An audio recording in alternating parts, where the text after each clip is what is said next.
କଲ୍ୟାଣୀ ମଣ୍ଡପରେ ଶୁଖାଇଥିଲି ଶଳା ଏଇଠାରେ ବାବାଜୀ ଧଳା ଘର ପାଖ ତ ନେଇଗଲା କି ରେ ନା ସେ ଆଣିକି ଶୁଖେଇ ଦେଇଛି ଏଇ ପାଣୁଆର ରାଜୁର ନୁହଁ କି ସେଇ ସିରିଏଲ ନଙ୍ଗ ନଙ୍ଗ ହଉଥିଲେ ଶଳା ନେଇଗଲେ ବୋଧେ ଆଉ କଣ ଗାଡି ଫାଡି ପୋଛାପୋଛି କରିବାକୁ ନା କାହାକୁ ଦେଇଦେଲେ ଏଇଠି ମୁଁ ଆଣିଛି ମନେ ପକେଇକି ଆଣିଛି ଯେ ସେଇଠି ସାଇଆଟା ମଝିର କାନ୍ଥ ଉପରେ ଥୁଆ ହେଇଥିଲା ଆଉ କୁକୁର ନେଇଗଲା କି ରେ ଶଳା ହଁ ହଁ ବୋଧେ ଛାୟା ନେଇଗଲା ଆଉ ସେଇଠି ଛାୟା ନେଇଗଲା ବୁଲେଟ କୁକୁର কি সুন্দর টাইটেল ছায়া নেইগলা বুলা কুকুর বিশ্বাস করে মৌসা এই টাইটেল উপরে যাত্রা পাঠে নাটক করেছিল পুরা প্রচার গাড়ি পাঠাবো নাটক হিট খালি ধূপ ଦେଇକି ଆରମ୍ଭ କରିଦେବ ନାଟକ ପୁରା ପେଲିକି ଚାଲିବ এই ନାଟକର ଛାୟା ନେଇଗଲା ବୁଲା କୁକୁର ହଁ ହଁ ମେନ୍ କ୍ୟାରେକ୍ଟର ହବ ତମେ ତମେ ନାଟକରେ ହିରୋ ହବ ତମେ ଶୁଣ ତମ ଗୋଟିଏ ସ୍ତ୍ରୀ ଥିଲା ଠିକ 3 ମାସ ପରେ ତମ ସ୍ତ୍ରୀଟା ଏଡ୍ସ ରୋଗରେ ମରିଗଲା ତମେ ସେଇଠୁ କଣ କଲ କଣ କରିକି 3 ମାସ ଘରେ କାଠେଇକି ସମ୍ଭାଳିକି ରହିଗଲ ଠିକ 4 ମାସ ପରେ ତମର ଗୋଟେ ଗେଟ୍ ଥିଲା ଗୁଞ୍ଜର ବାଳ ତମର ସେ ବାଳ ଖାଲି ସଲେଇଲା ତମେ ସମ୍ଭାଳି ପାରିଲନି ଆଉ ଗୋଟେ ବାହାରିଗଲ ତମ ବାହାଘର କଥା ଶୁଣି ତମ ସ୍ତ୍ରୀ ତମକୁ ଡେଲି ଟର୍ଚର କରୁଛି ଏମିତି ଗୋଟେ ସିଚୁଏସନ ହେଇଛି ତମେ ଘର ଝାଡୁ ମାରୁଛ ଟିକେ ଭୁଲ କରିଦେଇଛ ପଛ ଗୁଡା ସବୁ ଠିଆ ଗୋଇଠା ପକେଇଛି ତମେ ତଳେ ପଡିଯାଇଛ ଟାଇଟଲ ଗୀତ ପରଦେଶୀ ମେଘ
मत देखला तुम रिएक्शन जी भल लगे कि मौसार नाचटा मत बढ़िया लगे मौसाटा कोहड़ू जोड़देलु छड़ा मो माइप हम तोर भाउज मुता घईटा भी छड़ा मौसा अरे कथा सुन से भाउज भले देखा भाउज डाक तुम तो माँ घईटा भले देखा तू तो छड़ा बापा बोली लगे खाली रागी जाऊ ଆଚ୍ଛା ଭାଉଜ ହଁ ତମ କିଛି ମନେ ନାହିଁ ବୋଧେ କୋଉ କଥା ସାର୍ ଭାଉଜ ସତରେ ମନେ ନାହିଁ ସାର୍ କୋଉ କଥା କହୁନ ହେ ଭଗବାନ ଚିନୁ ଭାଉଜ କିଛି କହିନୁ ସବୁ ତୋରି ବୋଲି ତତେ କହିଥିଲି ନା କହି ବୋଲି ଭାଉଜ ତମର ତ ଆଜି ଡେଟ୍ ଅଛି ଏବେ ଶଳା ଏ ବ୍ରାହ୍ମଣୀ ସାହିରେ ଏତେ ଲୋକ ପଡିଛନ୍ତି କାହାର ଡେଟ୍ ନାହିଁ ଶଳା ଆରେ ଶଳା ମୋ ସ୍ତ୍ରୀର ଡେଟ୍ ଅଛି ଖାଲି ତମ ସ୍ତ୍ରୀର ନୁହଁ ଏ ଏରିଆର 5000 ସ୍ତ୍ରୀ ଲୋକ ମୋ ଡେଟ୍ ମନେ ଅଛି ସବୁ ଖାତାରେ ଲେଖିକି ରଖି ଯୋଉ ଦିନ ଡେଟ୍ ମନେ ଯାଇକି ଦାଣ୍ଡରେ ପହଞ୍ଚିଯିବି ମୁଁ ପହଞ୍ଚିଯିବି ମାନେ ଗୋଟେ ଗୋଟେ ଭାଉଜ ଅଛନ୍ତି ମୋ ଦେଖିକି ଲାଜ କରିବେ ଆଉ ଗୋଟେ ଭାଉଜ ଅଛନ୍ତି ମୋ ଦେଖିକି ଲୁଚିବେ ହେଲେ ମୁଁ କଣ ଛାଡିବା ପିଲା ନା ମୋର ତ ସହଜେ ଭାଉଜ ପସନ୍ଦ ମୁଁ ଦାଣ୍ଡରେ ବସିବି ଭାଉଜ ଆସିବେ ମତେ ଦେବେ ମୁଁ ନେଇକି ବ୍ୟାଗ ଡିପୋଜିଟ୍ କରିଦିଏ ଆରେ ଶଳା ଏଗୁଡା କଣ ବ୍ୟାଙ୍କରେ ଡିପୋଜିଟ୍ କରାଯାଏ ଏଇଥିପାଇଁ ତମକୁ ମଉସା ଡାକୁଛି ମୁଁ କଣ କହୁଛ କଣ ବୁଝ କହିଲ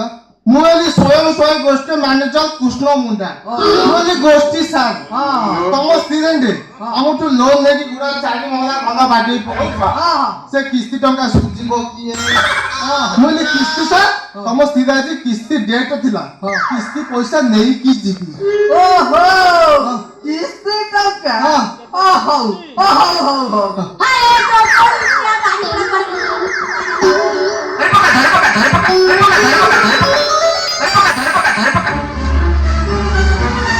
ଯୋଗୁଣିଚିଆ ବାড়ি ପଡା ଝାଡା ବାନ୍ତି ସିଆଡେ କୁଆଡେ ଯାଉଛୁ ମାନେ ସିଆଡେ କୁଆଡେ ଯାଉଛୁ ତୁ ଯୁଆଡେ ଯିବାର ଅଛି ଯା ମୋର ଯିବାର ନାହିଁ ତୁ କିସ୍ତି ଟଙ୍କା ମତେ ଦେଇକି ଯା ଦେଖିବୁ ଏଇଠି କଥା କଣ କି ଏଇଠି ଭଗତ ଘର ସାହି ସଂସାରୀ ଭାଇ ଏଇଠି ତାଙ୍କ ପାଳ ବାଡି ତଳେ ଶଳା କୁକୁର 6ଟା ଛୁଆ ଜନ୍ମ କରିଛି ମୁଁ ତାକୁ ଟିକେ ବାହାରକୁ ବାହାର କରିଦେଇକି ଆସେ କଣ କହିଲୁ ଆରେ ଯୋଗୁଣିଚିଆ ବାড়ি ପଡା କହିଲା କୁକୁର ଛୁଆ ଦେଇଛି କୁକୁର ଛୁଆ ନା ମୋ ମାଆ ଛୁଆ ଦେଇଛି ବାড়ি ପଡା କହୁଛି କୁକୁର ଛୁଆ ଦେଇଛି ଆଜିକି 6 ବର୍ଷ ହେଲାଣି ନିଜେ ତ ଗୋଟେ ଛୁଆ ଜନ୍ମ କରିପାରିଲାନି କହିଲା କଣ୍ଡା କୁକୁର ଛୁଆ ଦେଇଛି ଆରେ ବାড়ি ପଡା ତୁ ପରେ ମତେ କହିଲୁ କିସ୍ତି ଟଙ୍କା ଆଣିକି ଦେ ବାড়ি ପଡା ମୁଁ ଆଣିକି ଦେବି ତୁ କହିଲୁ ତମ ଗାଁ ମାଧିଆ ଭାଇ ଘର ଗାଈ ପରେ କ୍ଷୀର ଦଉଛି ଭଲ ମିଠା ଖାଇଲେ ତୋର ବଳ ହବ ଘୋଡା ଦିବୁଟା ହବ କହିଲା ବଳ ହବ ବଳ ତ ବଳ ଭାଇ ଝୋଳ ଟିକେ ବି ବାড়ি ପଡାରେ ନାହିଁ କହିଲା ବଳ ହବ ବାড়ି ପଡା ଦେଇକି ଯା ନହେଲେ ଏଇଟା ଦେଖୁଛୁ ପୁରା ଫଟେଇ ଦେବି ଆଚ୍ଛା ମଉସା ତମର କ୍ଷୀର କିଣୁଛ ବେଶ ସଳ ମୁଁ ତ ଦେଖୁଛି ଗୋଟେ ଗୁହାଳେ ସୁନ୍ଦର ଗାଈଟେ ବନ୍ଧା ହେଇଛି ଏଇଠି ସେଇ ଶଳା ସୁନ୍ଦରିଆ ଗାଈଟା ବନ୍ଧା ହେଲେ କଣ ହବ ଶଳା ବାଲେଟିଟା ନେଇକି ଗଲା ବେଳକୁ ଶଳା ହାତ ତ ଦୂରର କଥା ଶଳା ଖାଲି ନାତ ଉରେ ଭାଉଜ ଆପଣ କହିଲେ ସାର୍ ଗାଈ ପାଖକୁ ସିନା ସବୁବେଳେ ଗଲେ ହବ ଦିନେ ଅଧିକ ଗଲେ ନା ମାରିବ ନା ଆଚ୍ଛା ମଉସା ତମେ ଗାଈ ପାଖକୁ ଦିନେ ଯାଉଛ ଶୁଣ ଗାଈ ପାଖକୁ ଡେଲି ଯିବ କିନ୍ତୁ ଖାଲି ହାତେ ଯିବନି ହାତରେ କୁଟାକେରେ ନହେଲେ ଘାସ ବିଡେ ନେଇକି ଯିବ ନେଇକି ତଳେ ପକେଇ ଦବନି ପକେଇ ଦବ ମାନେ ସମ୍ପର୍କ ଛିଡ଼ିଛି ଗାଈର ତମର ତ ସମ୍ପର୍କ ନିବିଡ଼ ହବା ପାଇଁ ହେଲେ ତୁ ହାତକୁ ଦଉଥିବୁ ସେ ଖାଉଥିବ ତୁ ଦଉଥିବୁ ସେ ଖାଉଥିବ ତା ପାଟିରୁ ନାଳ ଫାଳ ବହୁଥିବ ନାଳ ମିଶା ହାତଟାକୁ ତା ମୁଣ୍ଡେ ଟିକେ ବୁଲେଇ ଦବୁ ତାପରେ ଯାଇକି ଦୁଇ ପକେଇ ଚାଲା ତା ମୁଣ୍ଡରୁ କିସ କ୍ଷୀର ବାହାରିବ କ୍ଷୀର ବାହାରିବା ଜାଗା ଅଛି ମୁଁ କହୁ ଶୁଣ ଦେଖ ମୁଣ୍ଡିରେ ହାତ ବୁଲା ପରେ ଆସ୍ତେ ଆସ୍ତେ ତା ପିଠି ଆଡକୁ ହାତ ଟାଣିବୁ ତାପରେ ଯାଇକି ଦୁଇ ପକେଇ ସେଠି ବି ଦୁଇବୁନି ଦେଖି ଦେଖୁ ପିଠିରେ ହାତ ବୁଲା ପରେ ଦେଖିବୁ ଗାଈ ଟିକେ ଶାଳି ହେଇଯିବ ଲାଞ୍ଜ ଟେକି ଚଳତେ ଘଣ୍ଟେ ମୁତି ପକେଇବ ତାପରେ ଯାଇକି ଦୁଇ ପକେଇ ଖାଲି କହିଲା ଦୁଇ ପକେଇବି ବାড়ি ପୁରା ତୋର କିଛି କାମ ଧନ୍ଦା ନାହିଁ ଦେଖୁଛୁ ଏଇଟାରେ ଦିନା ତ ମାରିବି ଏକା ତ ଫାଟିଯିବ ଆଉ ଦୁଇ ମୁଣ୍ଡା କଦଳଟା ଶୁଣି ମଉସା ପିଠିରେ ହାତ ବୁଲା ବୋଧେ ଆସ୍ତେ ଆସ୍ତେ ଆସ୍ତେ ତା ପେଟ ତଳକୁ ହାତ ଟାଣିବୁ ତାପରେ ଯାଇକି ଦୁଇ କାହିଁକି ବାଳୁ କାଲି ଦୁଇ ମଉଜ କରୁ ଯେମିତି ଅଛୁ ତୁ ସେମିତି ଭାତ ଖାଇବୁ ଆଉ ଭାଉଜ ଆପଣଙ୍କ ଘରେ ଗାଈ ଅଛି ସାର୍? କାହିଁକି ଗାଈ କଥା ମନେ ପକେଇଲ? କଣ ହେଲା କି ସାର୍? ଜିତୁ ଭାଇ ଏ ଗାଈ କଥା ମନେ ପକେଇଲା ଟିକେ ଆଳାପ ଦିଅ। ଭାଉଜ ନିଜର ଗାଈଟି ନାହିଁ ବୋଲି ମୁଁ ଟିକେ ଦେଶୀ କ୍ଷୀର ପିଇ ପାରୁନି। ସିଏ ଶଳା ଯୋଉ ଓମ୍ଫେଡ କ୍ଷୀର ତା କଥା ଆଉ କହନା କହନା। ଶଳା ଯଦି ଫ୍ରିଜରେ ପୁରେଇ ଦେବି ସକାଳକୁ ସେ ବରଫ ହେଇଯାଉଛି। ଯଦି ବାହା ରଖିଦେବି ଶଳା ଛେନା ଛିଡି ଯାଉଛି। ଶଳା ଏଇ ଜରି କ୍ଷୀର ମୁଁ ଆଉ କେତେ ଦିନ ପିଇବି? ଇଚ୍ଛା ହେଲା ଟିକେ ଓମ୍ଫେଡ କ୍ଷୀର କିଣିକି ପିଏ।